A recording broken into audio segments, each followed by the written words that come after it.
मेरे प्यारे दोस्तों को मेरे नमस्कार। मैं तो आज विनय स्टडी से आपके सामने लाया हूं भारत का आधुनिक इतिहास एमसीक्यूज क्वेश्चन 2।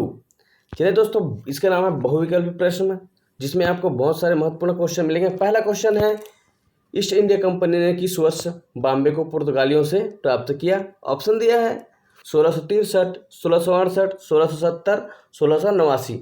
अगर आपको कोई भी क्वेश्चन पता होता है या फिर आंसर पता होता है तो आपको कमेंट बॉक्स में कमेंट करना है दोस्तों। चलिए, इसका आंसर किसी को पता है तो ज़रूर बताएं।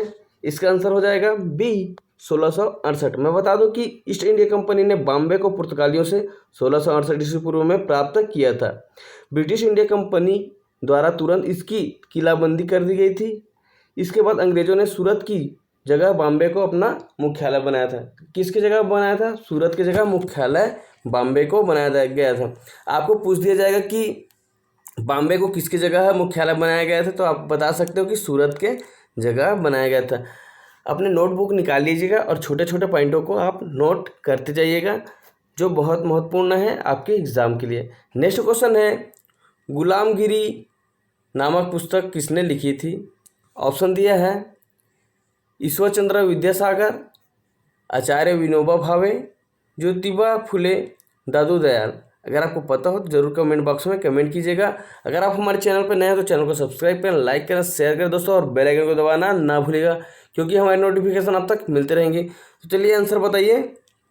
इसका आंसर हो जाएगा सी, ज्योतिबा फुले। क्या? ज्योतिबा फुले। ज्योतिबा फुले ने 1873 में गुलामगिरी नामक पुस्तक लिखी थी। आपको पूछ दिया जाएगा कि ज्योतिबा फुले ने गुलामगिरी नामक पुस्तक कब लिखी थी, तो आप बता सकते हो कि 1873 में लिखी थी। ठीक है, चलिए आगे बढ़ते हैं। नेक्स्ट क्वेश्चन है, रविंद्रनाथ टैगोर को नाइटहुड की उपाधि किस वर्ष दी गई? 1910, 1915, 1920, 1925। अगर आपको पता हो तो जरूर कमेंट बॉक्स में कमेंट करते रहिए दोस्तों।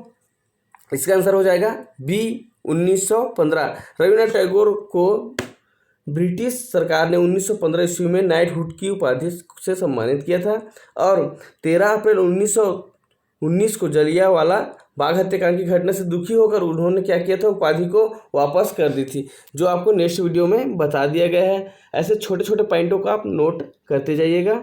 चलिए नेक्स्ट क्वेश्चन है, स्वतंत्रता के समय भारतीय राष्ट्रीय कांग्रेस के अध्यक्ष कौन थे? ऑप्शन है महात्मा गांधी, जेपी कृपलानी, सरोजिनी नायडू, उपरोक्त में से कोई भी नहीं। दोस्तों, ये बहुत आसान सवाल है। इसका आंसर हो जाएगा जेबी कृपलानी। नेक्स्ट क्वेश्चन है, भारतीय पुरातत्व विभाग को स्थायी संस्था कब बनाया गया? भारतीय पुरातत्व विभाग को स्थायी संस्था कब बनाया गया? ऑप्शन दिया है 1902, 1861, 1906, 1910। आपके सामने ऑप्शन है।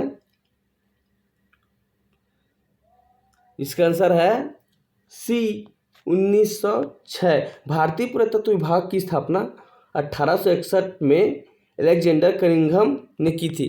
किसने की थी? अलेक्जेंडर कनिंघम ने। और कब की थी? 1861 में। 1861 में की थी स्थापना, है ना। और कौन की थी? अलेक्जेंडर कनिंघम ने की थी। ठीक है, वर्ष 1906 में स्थायी संस्था बनाया गया। 1906 में आपको स्थायी संस्था बनाया गया है, जब पूछा गया है। ठीक है, इसका आंसर है सी। ऐसे ही मैं एक क्वेश्चन के पीछे 3-3 क्वेश्चन आपके सामने रखता हूं, तो आपको अच्छा लगता हो तो जरूर कमेंट बॉक्स में कमेंट करते रहिएगा और अपने नोटबुक में नोट करते रहिएगा। नेक्स्ट क्वेश्चन है, सुभाष चंद्र बोस ने आंतरिक सरकार की स्थापना कब की? ऑप्शन दिया 1941, 1942, 1943, 1945। दोस्तों, मैं बता दूं कि बहुत लंबी कहानी है। वर्ष 1943 में, ठीक है, 1943 में सुभाष चंद्र बोस ने सिंगापुर में अर्जी हुकूमत ई हिंदी नामक अंतरिम सरकार की स्थापना की थी। अगर आपको पूछ दिया जाएगा कि सुभाष चंद्र बोस ने किस आंतरिक सरकार की स्थापना की थी, तो आप बता सकते हो कि हुकूमत ई हिंद नामक आंतरिक सरकार की स्थापना की थी। ठीक है, इस सरकार के समर्थन में कौन कौन आया था? दूरी राष्ट्र जापान, नाजी, जर्मनी, इटली और उनके सहयोगी ने किया था। चलिए आगे बढ़ते हैं। नेक्स्ट क्वेश्चन है, 27वां है, निम्नलिखित में से किस आंदोलन की शुरुआत नमक कानून को तोड़ने से हुई थी? निम्नलिखित में से किस आंदोलन की शुरुआत नमक कानून को तोड़ने में से हुई थी? ऑप्शन दिया, असहयोग आंदोलन, सविनय अवज्ञा आंदोलन, भारत छोड़ो आंदोलन, होम रूल आंदोलन। अगर आपको पता हो तो जरूर कमेंट बॉक्स में कमेंट करते रहिएगा। इसका आंसर हो जाएगा, ये भी आपको पता होगा, यह बहुत पूछे जाते हैं क्वेश्चन में। यह आंसर है बी, सविनय अवज्ञा आंदोलन। मैं बता दूं कि महात्मा गांधी ने 12 मार्च 1930 को साबरमती यात्रा शुरू की। कब की? 12 मार्च, आप लिख सकते हो 12 मार्च 1930 को की थी, है ना। 1930 को साबरमती यात्रा शुरू की। यह यात्रा 6 अप्रैल 1930 को दांडी नामक स्थान पर हुई, इसलिए इसे दांडी यात्रा बोला जाता है ना। गांधी जी ने दांडी में नमक बनाकर ब्रिटिश सरकार के नमक कानून तोड़ा था। देखिए, दांडी में क्या था, नमक बनाकर क्या किया था, ब्रिटिश सरकार का नमक कानून तोड़ा था। चलिए नेक्स्ट क्वेश्चन है, किस समाजवादी नेता ने जेल से भागकर भारत छोड़ो आंदोलन में हिस्सा लिया था? ऑप्शन है, राम मनोहर लोहिया, मीनू मसानी, जयप्रकाश नारायण, अच्युत पटवर्धन। अगर आपको पता हो तो जरूर कमेंट बॉक्स में कमेंट करते रहिएगा और मेरे मनोबल को बढ़ाते रहिएगा दोस्तों। इसका आंसर हो जाएगा राम मनोहर लोहिया। और राम मनोहर लोहिया के बारे में बता दूं कि राम मनोहर लोहिया का जन्म 23 मार्च 1910 को अकबरपुर में हुआ था। वे स्वतंत्रता सेनानी और समाजवादी थे। वे कांग्रेस सोशलिस्ट पार्टी के सह संस्थापक भी थे। अगर आपको पूछ दिया जाएगा राम मनोहर लोहिया का जन्म कब हुआ तो 23 मार्च 1910 में, और जगह पूछेगा तो अकबरपुर। ठीक है, चलिए नेक्स्ट क्वेश्चन है, बक्सर की लड़ाई के बाद बंगाल के नवाब की गद्दी पर किसे बैठाया गया? ऑप्शन दिया है, सिराजुद्दौला, मीर कासिम, मीर जाफर, नजीमुद्दीन अली खान। अगर आपको पता हो जरूर कमेंट बॉक्स में कमेंट करते रहिएगा। इसका आंसर हो जाएगा सी, मीर जाफर। ठीक है, मैं बता दूं कि बक्सर की लड़ाई 1764 में हुई थी। कब हुई थी? 1764 में हुई थी। इस लड़ाई के बाद मीर जाफर को बंगाल का नया नवाब बनाया गया था। तो आपको पूछा गया कि बक्सर की लड़ाई के बाद बंगाल के नवाब की गद्दी पर किसे बैठाया गया? तो ऑप्शन आंसर है मीर जाफर। अगर आपको पूछ दिया जाएगा कि बक्सर की लड़ाई कब लड़ी गई तो आप बता सकते हो कि 1764 में लड़ी गई थी। नेक्स्ट क्वेश्चन है, स्वदेश बंधन की स्थापना किसने की थी? ऑप्शन दिया है, अश्वनी कुमार दत्त, बाघ जतीन, भावभूषण मित्र, नरेंद्रनाथ भट्टाचार्य। दोस्तों इसका आंसर है ए, अश्वनी कुमार दत्त। मैं बता दूं कि अश्वनी कुमार दत्त के बारे में, स्वदेश बंधन समिति की स्थापना अश्वनी कुमार दत्त ने की थी। इस संगठन का उद्देश्य स्वदेश उत्पादों के इस्तेमाल में वृद्धि करना है, ठीक है, और विदेशी उत्पादों का बहिष्कार करना था, जो अश्वनी कुमार दत्त ने स्थापना किया था। चलिए नेक्स्ट क्वेश्चन की ओर आगे बढ़ते हैं। दोस्तों आपके सामने नेक्स्ट क्वेश्चन है, 1857 की क्रांति के दौरान भारत का गवर्नर जनरल कौन था? ऑप्शन दिया है, Lord Canning, Lord Elgin, Lord Dalhousie, Lord Ellenborough. तो अगर आपको पता हो तो जरूर कमेंट बॉक्स में कमेंट करते रहिएगा। इसका आंसर हो जाएगा ए, लॉर्ड कैनिंग। लॉर्ड कैनिंग 18 फरवरी 1856 से 31 मार्च 1862 के बीच में भारत के गवर्नर जनरल थे। कब थे? 28 फरवरी 1856 से 31 मार्च 1862 के बीच में। ठीक है, चलिए नेक्स्ट क्वेश्चन की ओर आगे बढ़ते हैं। स्वराज माझा जन्मसिद्ध अधिकार आहे आणि तो में मिलावी नाच, मराठी में यह घोषणा बाल गंगाधर तिलक ने किस स्थान पर की थी? बाल गंगाधर ने किया था, लेकिन किस स्थान पर किया था? इसका आंसर हो जाएगा सी, कोर्ट में किया था। नेक्स्ट क्वेश्चन है, भगत सिंह, राजगुरु, सुखदेव और जयगोपाल किस षड्यंत्र में शामिल थे? ऑप्शन दिया है, कानूनपुर षड्यंत्र, लाहौर षड्यंत्र, भागलपुर षड्यंत्र, अलीपुर बम केस। ये तो आपको पता ही होगा किस षड्यंत्र में शामिल थे। इसका आंसर है बी, लाहौर षड्यंत्र में। लाला लाजपत राय की हत्या का प्रतिशोध लेने के लिए, अब जब लाला लाजपत राय की हत्या कर दी गई थी तो उसके प्रतिशोध लेने के लिए भगत सिंह, राजगुरु, जयपाल और सुखदेव ने पुलिस प्रमुख स्कॉट की हत्या का षड्यंत्र रचा था। चलिए आगे बढ़ते हैं।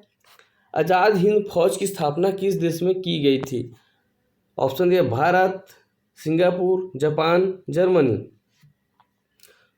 दोस्तों मैं बता दूं कि सुभाष चंद्र बोस और रास बिहारी बोस ने इंडियन इंडिपेंडेंस लिंक और Indian national army Azad Hind फौज की स्थापना सिंगापुर 1943 में की थी।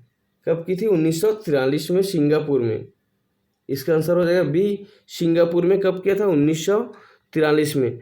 ये अपने नोटबुक में नोट करते रहिएगा। और किसने किया था? सुभाष चंद्र बोस और राम बिहारी बोस ने। चलिए आगे बढ़ते हैं। गुरुमुखी लिपि किस सिख गुरु के द्वारा शुरू की गई? ऑप्शन दिया है गुरु अंगद, गुरु गोविंद सिंह, गुरु अर्जुन सिंह, गुरु हरिराय। अगर आपको पता हो तो जरूर कमेंट बॉक्स में कमेंट करते रहिएगा। इसका आंसर हो जाएगा ए, गुरु नानक। गुरु नानक इसे बोला जाता है, गुरु अंगद को। ठीक है, गुरु नानक सिख धर्म के संस्थापक थे। उन्होंने अपने बाद गुरु अंगद ही है ना। Answer A, Guru Angad. कौन थे? गुरु नानक सिख संस्था के क्या थे? संपादक थे, है ना। सिख संस्था के क्या थे? संपादक थे। उन्होंने अपने बाद गुरु अंगद को अपना उत्तराधिकारी बनाया था। उसे किसने बनाया था? गुरु नानक ने। किसे बनाया था? गुरु अंगद को। चलिए आगे बढ़ते हैं। नेक्स्ट क्वेश्चन है, बारिंद्र घोष किस समाचार पत्र से जुड़े हुए थे? इंडियन ओपिनियन, जुगांतर, गदर, महाराष्ट्र। किससे जुड़े हुए थे?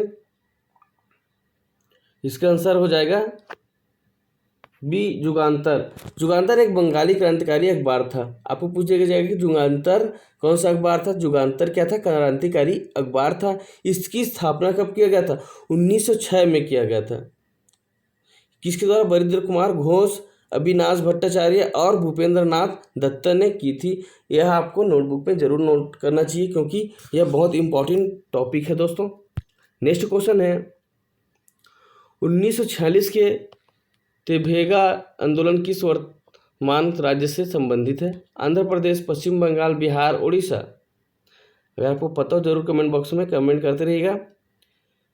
इसके बारे में मैं बता दूं कि तेभेगा आंदोलन की शुरुआत काश्तकारों ने बंगाल 1946 में जोतदार के विरुद्ध की थी। किसके विरुद्ध किया था? जोतदार के विरुद्ध किया गया था। कब किया गया था? 1946 में। कहाँ किया गया था? पश्चिम बंगाल में। आंसर हो जाएगा बी, पश्चिम बंगाल में 1946 में किया गया था। और किसके विरुद्ध किया गया था? जोतदार के विरुद्ध किया गया था। दारों के विरुद्ध किया गया था। चलिए नेक्स्ट क्वेश्चन है, इंडियन यूनियन मुस्लिम लीग का मुख्यालय भारत के किस राज्य में स्थित है? इंडियन यूनियन मुस्लिम लीग किस भारत के किस राज्य में स्थापित है या स्थित है? इसका ऑप्शन है तमिलनाडु, केरल, उत्तर प्रदेश, जम्मू कश्मीर। इसका आंसर हो जाएगा, इसके बारे में थोड़ा बता देता हूँ। इंडियन यूनियन मुस्लिम लीग की स्थापना कब हुआ था? 10 मार्च 1948 को मद्रास में की गई थी। कहाँ किया गया था? मद्रास में किया गया था। वर्तमान में इसका मुख्यालय कहाँ पता है आपको? आंसर हो जाएगा ए, तमिलनाडु में है। अब कब किया गया था? 10 मार्च 1948 को। आपको पूछ दिया जाएगा कि कब किया गया था इंडियन यूनियन मुस्लिम लीग की स्थापना, तो 10 मार्च 1948 को किया गया था। ठीक है, चलिए नेक्स्ट क्वेश्चन की ओर आगे बढ़ते हैं।